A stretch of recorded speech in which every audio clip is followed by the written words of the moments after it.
बोले भगवान सत्यनारायण की जय। शास्त्रों में बताया गया है कि सत्यनारायण व्रत कथा का पठन एवं श्रवण करने से व्यक्ति को 1000 यज्ञ करने के बराबर पुण्य फल की प्राप्ति होती है।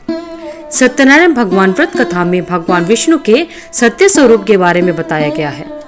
इस व्रत का श्रवण करने से घर में सुख समृद्धि का वास होता है और भगवान विष्णु की कृपा सभी पर बनी रहती है। आइए अब शुरू करते हैं भगवान श्री सत्यनारायण की व्रत कथा का पहला अध्याय।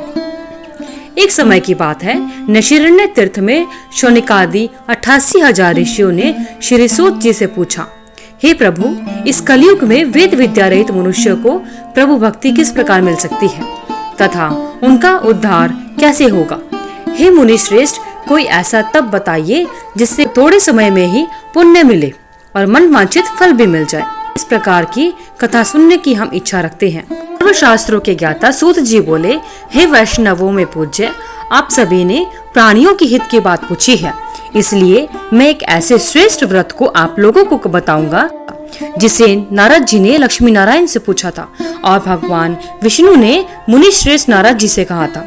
आप सब भी इसको ध्यान पूर्वक सुनिए। एक समय की बात है, योगीराज नारद जी दूसरों के हित की इच्छा लिए अनेकों लोकों में घूमते हुए मृत्यु लोक में आ पहुँचे।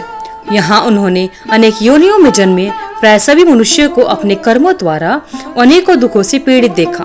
उनका दुख देख नारद जी सोचने लगे कि कैसा यत्न किया जाए जिसके करने से निश्चित रूप से मानव के दुखों का अंत हो जाए। इसी पर विचार करते हुए वह विष्णु लोक में गए। वहाँ नारद जी देवों के ईश नारायण जी की स्तुति करने लगे, जिनके हाथों में शंख, चक्र, गदा और पद्य थे, गले में वरमाला थी। स्तुति करते हुए नारद जी बोले, हे भगवान, आप अत्यंत शक्ति से संपन्न हैं, मन तथा वाणी भी आपको नहीं पा सकती। आपका आदि, मध्य तथा अंत नहीं है। निर्गुण स्वरूप सृष्टि के कारण भक्तों के दुख को दूर करने वाले हैं। आपको मेरा नमस्कार। नारद जी की स्तुति सुनकर भगवान विष्णु बोले, हे मुनिश्रेष्ठ, आपके मन में क्या बात है? आप यहाँ पर किस काम के लिए आए हैं, उसे निसंकोच कहिए। इस पर नारद मुनि बोले कि मृत्युलोक में अनेक योनियों में जन्मे मनुष्य अपने कर्मों के द्वारा अनेक दुख से दुखी हो रहे हैं। हे नाथ, आप मुझ पर दया रखते हैं तो बताइए कि वे मनुष्य थोड़े से ही प्रयास से अपने दुखों से कैसे छुटकारा पा सकते हैं। श्री हरि बोले, हे नारद, मनुष्य की भलाई के लिए तुमने बहुत अच्छी बात पूछी है, जिसके करने से मनुष्य मोह से छूट जाता है। वह बात मैं तुमसे कहता हूँ, उसे ध्यान पूर्वक सुनो। स्वर्गलोक व मृत्युलोक दोनों में एक दुर्लभ उत्तम व्रत है जो पुण्य देने वाला है। आज प्रेमवश होकर मैं तुमसे कहता हूँ, श्री सत्यनारायण भगवान का यह व्रत विधान पूर्वक करके मनुष्य तुरंत ही यहाँ पर सुख भोग कर मरने पर मोक्ष पाता है। श्री हरि के वचन सुन नारद जी बोले कि उस व्रत का क्या फल है और उसका विधान क्या है। यह व्रत किसने किया था? इस व्रत को किस दिन करना चाहिए? सभी कुछ विस्तार से कहिए। नारद जी की बात सुनकर श्री हरि बोले, दुख व शोक को दूर करने वाला, यह सभी स्थानों पर विजय दिलाने वाला है। मानव को भक्ति व श्रद्धा के साथ शाम को श्री सत्यनारायण की पूजा धर्म परायण होकर ब्राह्मणों व बंधुओं के साथ करनी चाहिए। भक्ति भाव से ही नैवेद्य, केले का फल, घी, दूध और गेहूं का आटा सवाया ले। गेहूं के स्थान पर साठी का आटा, शक्कर, गुड़ लेकर व सभी भक्षण योग्य पदार्थों को मिलाकर भगवान श्री सत्यनारायण का भोग लगाएं। ब्राह्मणों सहित बंधु बांधवों को भी भोजन कराएं। उसके बाद स्वयं भोजन करना चाहिए। भजन कीर्तन के साथ भगवान की भक्ति में लीन हो जाए। इस तरह से सत्यनारायण भगवान का यह व्रत करने पर मनुष्य की सभी इच्छाएं पूरी हो जाती हैं। इस कली काल अर्थात कलयुग में मृत्युलोक में मोक्ष का यही एक सरल उपाय बताया गया है। श्री सत्यनारायण व्रत कथा का पहला अध्याय संपूर्ण होता है। बोले श्री सत्यनारायण भगवान की जय। आइए भक्तजनों, अब सुनते हैं सत्यनारायण भगवान की व्रत कथा का दूसरा अध्याय। श्री सूत जी बोले, हे ऋषियों, जिसने पहले समय में इस व्रत को किया था उसका इतिहास कहता हूँ, सभी ध्यान पूर्वक सुनो। सुंदर काशीपुरी नगरी में एक अत्यंत निर्धन ब्राह्मण रहा करता था। भूख प्यास से परेशान वह धरती पर घूमता रहता था। ब्राह्मणों से प्रेम करने वाले भगवान ने एक दिन ब्राह्मण का वेश धारण करके उसके पास जाकर पूछा, हे विप्र, नित्य दुखी होकर तुम यहाँ से वहां क्यों घूमते हो? गरीब ब्राह्मण बोला, मैं निर्धन ब्राह्मण हूँ, भिक्षा के लिए धरती पर घूमता हूँ। हे भगवान, यदि आप इसका कोई उपाय जानते हो तो बताइए। वृद्ध ब्राह्मण कहता है कि सत्यनारायण भगवान मनोवांछित फल देने वाले हैं, इसलिए तुम उनका पूजन करो। इसे करने से मनुष्य सभी दुखों से मुक्त हो जाता है। बूढ़ा ब्राह्मण बनकर आए सत्यनारायण भगवान उस निर्धन ब्राह्मण को व्रत का सारा विधान बताकर अंतर्ध्यान हो जाते हैं। ब्राह्मण मन ही मन सोचने लगा कि जिस व्रत को वृद्ध ब्राह्मण करने को कहकर गया है, मैं उसे जरूर करूंगा। यह निश्चय करने के बाद उसे रात में नींद नहीं आई।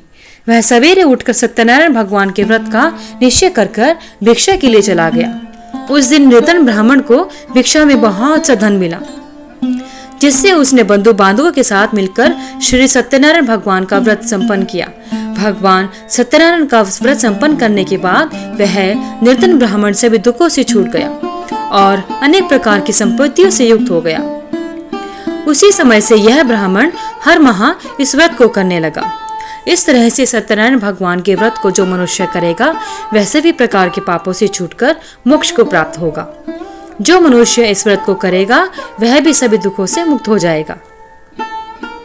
सूत जी बोले कि इस तरह से नारद जी से नारायण जी का कहा हुआ श्री सत्यनारायण व्रत को मैंने तुमसे कहा, मैं अब और क्या कहूँ। ऋषि बोले, हे मुनिवर, संसार में उस विप्र से सुनकर और किस किस ने इस व्रत को किया, हम सब इस बात को सुनना चाहते हैं। इसके लिए हमारे मन में श्रद्धा का भाव है। सूत जी बोले, हे मुनियों, जिसने इस व्रत को किया वे सब सुनो। एक समय वही विप्र धन व ऐश्वर्य के अनुसार अपने बंधु बांधवों के साथ इस व्रत करने को तैयार हुआ। उसी समय एक लकड़ी बेचने वाला बूढ़ा आदमी आया और लकड़ियां बाहर रखकर अंदर ब्राह्मण के घर में चला गया। प्यास से दुखी वह लकड़हारा उनको व्रत करते देखकर विप्र को नमस्कार कर पूछने लगा कि आप यह क्या कर रहे हैं। तो उन्होंने बताया कि व्रत कर रहा हूँ तथा इसे करने से क्या फल मिलेगा, कृपया मुझे भी बताइए। ब्राह्मण ने कहा कि सब मनोकामनाओं को पूरा करने वाला यह सत्यनारायण भगवान का व्रत है। इनकी कृपा से ही मेरे घर में धन धान्य की वृद्धि हुई है। विप्र से सत्यनारायण व्रत के बारे में जानकर लकड़हारा बहुत प्रसन्न हुआ। चरणामृत लेकर वह प्रसाद खाने के बाद वह अपने घर गया। लकड़हारे ने अपने मन में संकल्प किया कि आज लकड़ी बेचने से जो धन मिलेगा उसी से श्री सत्यनारायण भगवान का उत्तम व्रत करूंगा। मन में इस विचार को लेकर बूढ़ा आदमी सिर पर लकड़ियां रखकर उस नगर में बेचने गया जहां पर धनी लोग रहा करते थे। उस नगर में उसे अपनी लकड़ियों का दाम पहले से 4 गुना अधिक मिला। बूढ़ा प्रसन्नता के साथ दाम लेकर केले, शक्कर, घी, दूध, दही और गेहूं का आटा लेकर सत्यनारायण भगवान के व्रत की अन्य सामग्रियां लेकर अपने घर गया। वहां उसने अपने बंधु बांधवों को बुलाकर विधि विधान से सत्यनारायण भगवान का पूजन और व्रत किया। इस व्रत के प्रभाव से वह बूढ़ा लकड़हारा धन पुत्र से युक्त होकर संसार के समस्त सुख भोगकर अंतकाल में बैकुंठ धाम को चला गया। श्री सत्यनारायण व्रत कथा का दूसरा अध्याय संपूर्ण होता है। श्री सत्यनारायण भगवान की व्रत कथा का तीसरा अध्याय। सूत जी बोले, हे श्रेष्ठ मुनियों, अब आगे की कथा कहता हूँ। पहले समय में उल्कामुख नाम का एक बुद्धिमान राजा था। वह सत्यवक्ता और जितेंद्रिय था। प्रतिदिन देव स्थानों पर जाता और निर्धनों को धन देकर उनके कष्ट दूर किया करता था। उसकी पत्नी कमल के समान मुख वाली तथा सत्य साध्वी थी। भद्रशिला नदी के तट पर उन दोनों ने श्री सत्यनारायण भगवान का व्रत किया। उसी समय साधु नाम का एक वैश्य आता है और उसके पास व्यापार करने के लिए बहुत सा धन भी था। राजा को व्रत करता देखकर वह विनय के साथ पूछने लगा, हे राजन, भक्ति भाव से पूर्ण होकर आप यह क्या कर रहे हैं? मैं सुनने की इच्छा रखता हूँ, तो आप मुझे बताएं। राजा बोला, हे साधु, अपने बंधु बांधवों के साथ पुत्र की प्राप्ति के लिए एक महाशक्तिमान श्री सत्यनारायण भगवान का व्रत व पूजन कर रहा हूँ। राजा के वचन सुनकर साधु आदर से बोला, हे राजन, मुझे इस व्रत का सारा विधान कहिए। आपके कथन के अनुसार मैं भी इस व्रत को करूंगा। मेरी भी संतान नहीं है और इस व्रत को करने से निश्चित रूप से मुझे संतान की प्राप्ति होगी। राजा से व्रत का सारा विधान सुनकर व्यापार से निवृत्त होकर वह अपने घर गया। साधु वैश्य ने अपनी पत्नी को संतान देने वाले इस व्रत का वर्णन कहकर सुनाया और कहा कि जब मेरी संतान होगी तब मैं इस व्रत को करूंगा। साधु ने इस तरह के वचन अपनी पत्नी लीलावती से कहे। उसके बाद सत्यनारायण भगवान की कृपा से लीलावती गर्भवती हो गई। 10वें महीने में उसके गर्भ से एक सुंदर कन्या ने जन्म लिया। वह दिनों दिन ऐसे बढ़ने लगी जैसे शुक्ल पक्ष का चंद्रमा बढ़ता है। माता पिता ने अपनी कन्या का नाम कलावती रखा। एक दिन लीलावती ने मीठे शब्दों में अपने पति को याद दिलाया कि आपने भगवान सत्यनारायण के जिस व्रत को करने का संकल्प किया था उसे करने का समय अब आ गया है। आप इस व्रत को करिए। साधु बोला कि हे प्रिय, इस व्रत को मैं उसके विवाह पर करूंगा। इस प्रकार अपनी पत्नी को आश्वासन देकर वह नगर को चला गया। कलावती पिता के घर में रहकर वृद्धि को प्राप्त हुई। साधु ने एक बार नगर में अपनी कन्या को सखियों के साथ देखा तो तुरंत ही दूत को बुलाया और कहा, मेरी कन्या के योग्य वर देखकर आओ। साधु की बात सुनकर दूत कंचन नगर में पहुंचा और वहां देखभाल कर लड़की के सुयोग्य वाणिक पुत्र को ले आया। सुयोग्य लड़के को देखकर साधु ने बंधु बांधवों को बुलाकर अपनी पुत्री का विवाह उसके साथ कर दिया। लेकिन दुर्भाग्य की बात ये थी कि साधु ने अभी भी भगवान श्री सत्यनारायण का व्रत नहीं किया। इस पर श्री सत्यनारायण भगवान क्रोधित हो गए और श्राप दिया कि साधु को अत्यधिक दुख मिले। अपने कार्य में कुशल साधु बनिया जमाई को लेकर समुद्र के पास स्थित होकर रत्नासारपुर नगर में गया। वहां जाकर दामाद ससुर दोनों मिलकर चंद्रकेतु राजा के नगर में व्यापार करने लगे। एक दिन भगवान श्री सत्यनारायण की माया से एक चोर राजा का धन चुराकर भाग रहा था। उसने राजा के सिपाहियों को पीछा करते देख चुराया हुआ धन वहां रख दिया जहां पर साधु अपने जमाई के साथ रुका हुआ था। राजा के सिपाहियों ने साधु वैश्य के पास राजा का धन पड़ा देखा तो वह ससुर जमाई दोनों को बांधकर प्रसन्नता के साथ राजा के पास लेकर गए और कहा कि हम उन दोनों चोरों को ले आए हैं, आप आगे की कार्यवाही कीजिए। राजा की आज्ञा से उन दोनों को कठिन कारावास में डाल दिया गया और उनका सारा धन भी उनसे छीन लिया गया। श्री सत्यनारायण भगवान के श्राप से साधु की पत्नी भी बहुत दुखी हुई। घर में जो धन रखा था उसे चोर चुरा कर ले गए।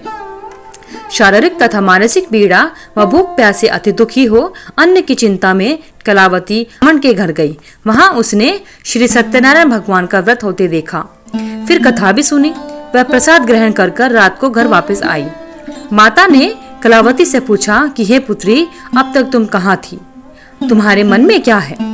कलावती ने अपनी माता से कहा कि हे माता, मैंने एक ब्राह्मण के घर में श्री सत्यनारायण भगवान का व्रत देखा है। कन्या के वचन सुनकर लीलावती भगवान के पूजन की तैयारी करने लगी। लीलावती ने परिवार व बंधुओं सहित श्री सत्यनारायण भगवान का पूजन किया और उनसे वर मांगा कि मेरे पति तथा जमाई शीघ्र घर आ जाए। साथ ही यह भी प्रार्थना की कि हम सबका अपराध क्षमा करे। श्री सत्यनारायण भगवान इस व्रत से संतुष्ट हो गए और राजा चंद्रकेतु को सपने में दर्शन देकर कहा कि हे राजन, तुम उन दोनों वैश्यों को छोड़ दो और तुमने उनका जो धन लिया है उसे भी वापस कर दो। अगर ऐसा नहीं किया तो मैं तुम्हारा धन व राज्य सभी को नष्ट कर दूंगा। राजा को यह सब कहकर वह अंतर्ध्यान हो गए। प्रातः काल सभा में राजा ने अपना सपना सुनाया। फिर बोले कि वणिक पुत्रों को कैद से मुक्त कर दो और सभा में लेकर आओ। दोनों ने आते ही राजा को प्रणाम किया। राजा मीठी वाणी में बोला कि हे महानुभावों, भाग्यवश कठिन दुख तुम्हें प्राप्त हुआ है, लेकिन अब तुम्हें कोई भय नहीं है। ऐसा कहकर राजा ने उन दोनों को नए वस्त्र और आभूषण पहनाए और जितना धन उनका लिया था उससे दोगुना धन उनको वापस दे दिया और दोनों वैश्य अपने घर को चल दिए। श्री सत्यनारायण व्रत कथा का 3रा अध्याय संपूर्ण होता है। बोले श्री सत्यनारायण भगवान की जय। आइए अब सुनते हैं श्री सत्यनारायण भगवान की व्रत कथा का 4था अध्याय। सूत जी बोले, वैश्यों ने मंगलाचार कर अपनी यात्रा आरंभ की और अपने नगर की ओर चल दिए। उनके थोड़ी दूर जाने पर एक दंडी वेशधारी श्री सत्यनारायण ने उनसे पूछा कि हे साधु, तेरी नाव में क्या है? अभिवाणी वणिक हंसता हुआ बोला, हे दंडी, आप क्यों पूछते हो? क्या धन लेने की इच्छा है? मेरी नाव में तो बेल व पत्ते भरे हुए हैं। वैश्य के कठोर वचन सुनकर भगवान बोले, तुम्हारा वचन सत्य हो। दंडी ऐसे वचन कहकर वहां से दूर चले गए। कुछ दूर जाकर समुद्र के किनारे बैठ गए। दंडी के जाने के बाद साधु वैश्य ने नित्य क्रिया के पश्चात नाव को ऊंचे उठते देखकर अचंभा माना और नाव में बेल पत्ते देख वहाँ वह मूर्छित होकर जमीन पर गिर पड़ा। जैसे ही उसकी मूर्छा खुली वह अत्यंत शोक में डूब गया तथा उसका दामाद बोला कि आप शोक न मनाएं, यह दंडी का शाप है, इसलिए हमें उनकी शरण में जाना चाहिए, तभी हमारी सभी मनोकामनाएं पूरी होंगी। दामाद की बात सुनकर वह दंडी के पास पहुंचा और अत्यंत भक्ति भाव नमस्कार कर कर बोला, मैंने आपसे जो असत्य वचन कहे थे उसके लिए मुझे क्षमा कर दे। ऐसा कहकर महान शोकातुर होकर रोने लगा। तब दंडी भगवान बोले, हे वणिक पुत्र, मेरी आज्ञा से बार बार तुम्हें दुख प्राप्त हुआ है, तू मेरी पूजा से विमुख हुआ। साधु बोला, हे भगवान, आपकी माया से ब्रह्मा देवता भी आपके रूप को नहीं जानते, तब मैं अज्ञानी कैसे जान सकता हूँ। आप प्रसन्न होइए, अब मैं सामर्थ्य के अनुसार आपकी पूजा करूंगा, मेरी रक्षा करो और पहले के समान नौका में धन भर दो। साधु वैश्य के भक्ति पूर्वक वचन सुनकर भगवान प्रसन्न हो गए और उसकी इच्छा के अनुसार वरदान देकर अंतर्ध्यान हो गए। ससुर जमाई जब नाव पर आए तो नाव धन से भरी हुई थी। फिर वहीं अपने अन्य साथियों के साथ श्री सत्यनारायण भगवान का पूजन कर अपने नगर को चल दिए। जब नगर के नजदीक पहुंचे तो दूत को घर पर खबर करने के लिए भेज दिया। दूत साधु की पत्नी को प्रणाम कर कहता है कि मालिक अपने दामाद के सहित नगर के निकट आ गए हैं। दूत की बात सुनकर साधु की पत्नी लीलावती ने बड़े हर्ष के साथ सत्यनारायण भगवान का पूजन कर अपनी पुत्री कलावती से कहा कि मैं अपने पति के दर्शन को चाहती हूँ, तू कार्य पूर्ण कर शीघ्र आ जा। माता के ऐसे वचन सुनकर कलावती जल्दी में प्रसाद छोड़कर अपने पति से मिलने चली गई। प्रसाद की अवज्ञा के कारण श्री सत्यनारायण भगवान रुष्ट हो गए और नाव सहित उसके पति को पानी में डुबो दिया। कलावती अपने पति को वहां ना पाकर रोती हुई जमीन पर गिर गई। नौका को डूबा हुआ देख व कन्या को रोता देखकर साधु दुखी होकर बोला कि हे प्रभु, मुझसे तथा मेरे परिवार से जो भूल हुई है उसे क्षमा करें।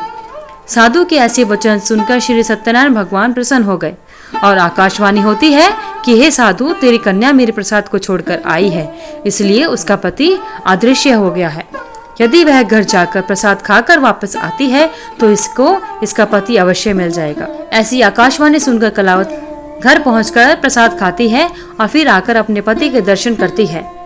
उसके बाद साधु अपने बंधु बांधवों के सहित श्री सत्यनारायण भगवान का विधि विधान से पूजन करता है और इस लोक का सुख भोग कर वह अंत में स्वर्ग को चला जाता है।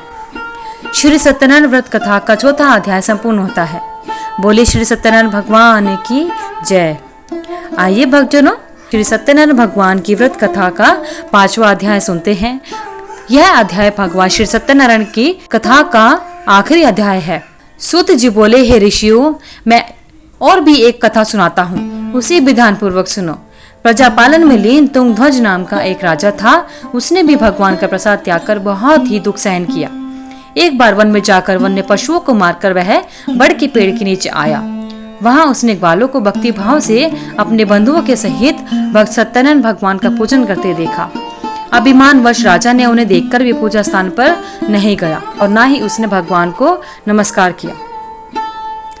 ग्वालों ने राजा को प्रसाद दिया, लेकिन उसने वह प्रसाद भी नहीं खाया और प्रसाद को वहीं पर छोड़कर अपने नगर को चला गया। जब वह नगर में पहुंचा तो वहां सब कुछ तहस नहस हुआ पाया, तो वह शीघ्र ही समझ गया कि यह सब भगवान ने ही किया है। वह दोबारा ग्वालों के पास पहुंचा और विधि पूर्वक पूजा कर प्रसाद खाया तो श्री सत्यनारायण भगवान की कृपा से सब कुछ पहले जैसा हो गया। दीर्घ काल तक सुख भोगने के बाद मरणोपरांत उसे स्वर्ग लोक की प्राप्ति हुई। जो मनुष्य परम दुर्लभ इस व्रत को करेगा तो भगवान श्री सत्यनारायण की कृपा से उसे धन धान्य की प्राप्ति होगी, निर्धन धनी हो जाता है और भय मुक्त होकर जीवन जीता है। संतानहीन मनुष्य को संतान सुख मिलता है और सारे मनोरथ पूर्ण हो जाते हैं और अंत काल में वह मानव वैकुंठ धाम को जाता है। सूत जी बोले, जिन्होंने इस व्रत को किया, अब उनके दूसरे जन्म की कथा कहता हूँ। वृद्ध शतानंद ब्राह्मण ने सुदामा का जन्म लेकर मोक्ष की प्राप्ति की। लकड़हारे ने अगले जन्म में निषाद बनकर मोक्ष प्राप्त किया। उल्कामुख नाम का राजा दशरथ होकर बैकुंठ को गए। साधु नाम के वैश्य ने मोरध्वज बनकर अपने पुत्र को आरे से चीरकर मोक्ष पाया।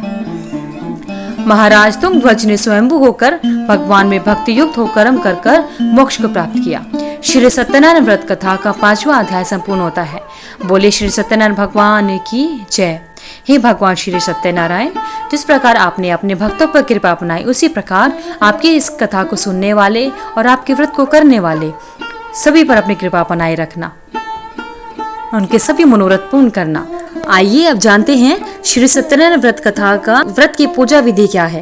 पूर्णिमा के दिन भक्त सुबह जल्दी उठकर पवित्र स्नान करना चाहिए। उसके बाद साफ स्वच्छ वस्त्र धारण कर अपने घर और मंदिर को साफ करें। भगवान सूर्य को अर्घ दे, उनके मंत्रों को जाप करें। एक लकड़ी की चौकी पर पीला कपड़ा बिछाएं और भगवान सत्यनारायण की प्रतिमा या तस्वीर को स्थापित करें। गंगाजल और पंचामृत से भगवान श्री सत्यनारायण का अभिषेक करें। हल्दी या चंदन का तिलक लगाएं।